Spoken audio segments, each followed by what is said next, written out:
Es evidente que este no es ni mucho menos el último comunicado de ETA, por lo tanto, quien pensaba en esa clave estará absolutamente decepcionado, que no responde ni siquiera a las expectativas de Gernika, tal y como alguna gente firmante del acuerdo de Gernika ha manifestado.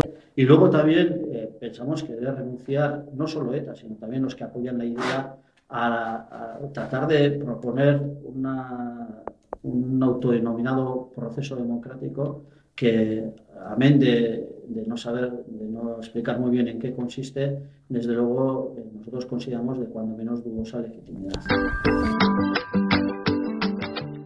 Lo que estamos proponiendo es lo que propusimos en nuestro Congreso Fundacional, que es un nuevo pacto primero en el seno de la sociedad vasca, que es algo de lo que nos estamos olvidando, pero también un nuevo pacto entre la sociedad vasca y el Estado español. Un nuevo pacto que primero reconozca a la sociedad vasca como sujeto político con capacidad de decidir, pero a su vez, y es una cuestión en la que Amilcabat está incidiendo de manera rotunda, a su vez también reconozca un pacto que sea un reconocimiento explícito, que es un reconocimiento explícito de la pluralidad de la sociedad vasca.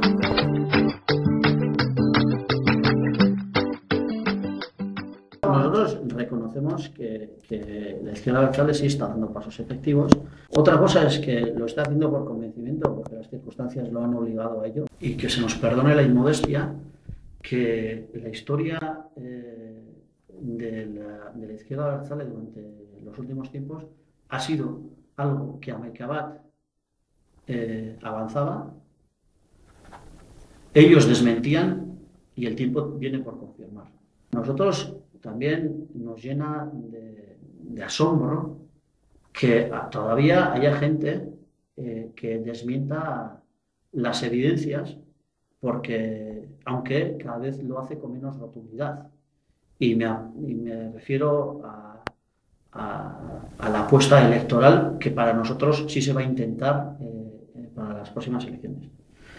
Incluso la hipótesis de que la izquierda abertzale, a falta de una disolución de ETA, esté dispuesta a dar esos pasos, nosotros tememos también que existan nuevos escollos, nuevos obstáculos en función de los cálculos políticos que en su momento hagan los poderes del Estado.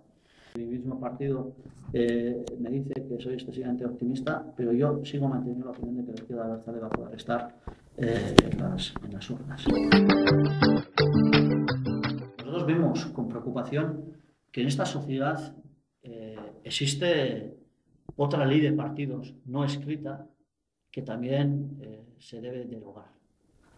Y esto los abertzales lo tenemos que decir también de manera muy clara. Me refiero, por ejemplo, me refiero al hecho de que a día de hoy, en un montón de municipios vascos, donde tanto el Partido Popular como el Partido Socialista tienen votos de sobra para tener representación municipal, tal y como luego se demuestra, son incapaces de encontrar a una sola persona en esos municipios para ir en sus listas. Y es una cuestión, además, que no desaparecerá incluso en periodos de tregua y incluso con una desaparición de ETA. Nosotros pensamos que esta sociedad también le debe a esa gente la libertad suficiente como para presentarse en las urnas. Luego, ojalá, y lo digo como antagonista político que soy de ellos, consigan unos pésimos resultados electorales. Pero también es una cuestión de la que es pertinente que hablemos a las puertas de la elaboración de las listas municipales.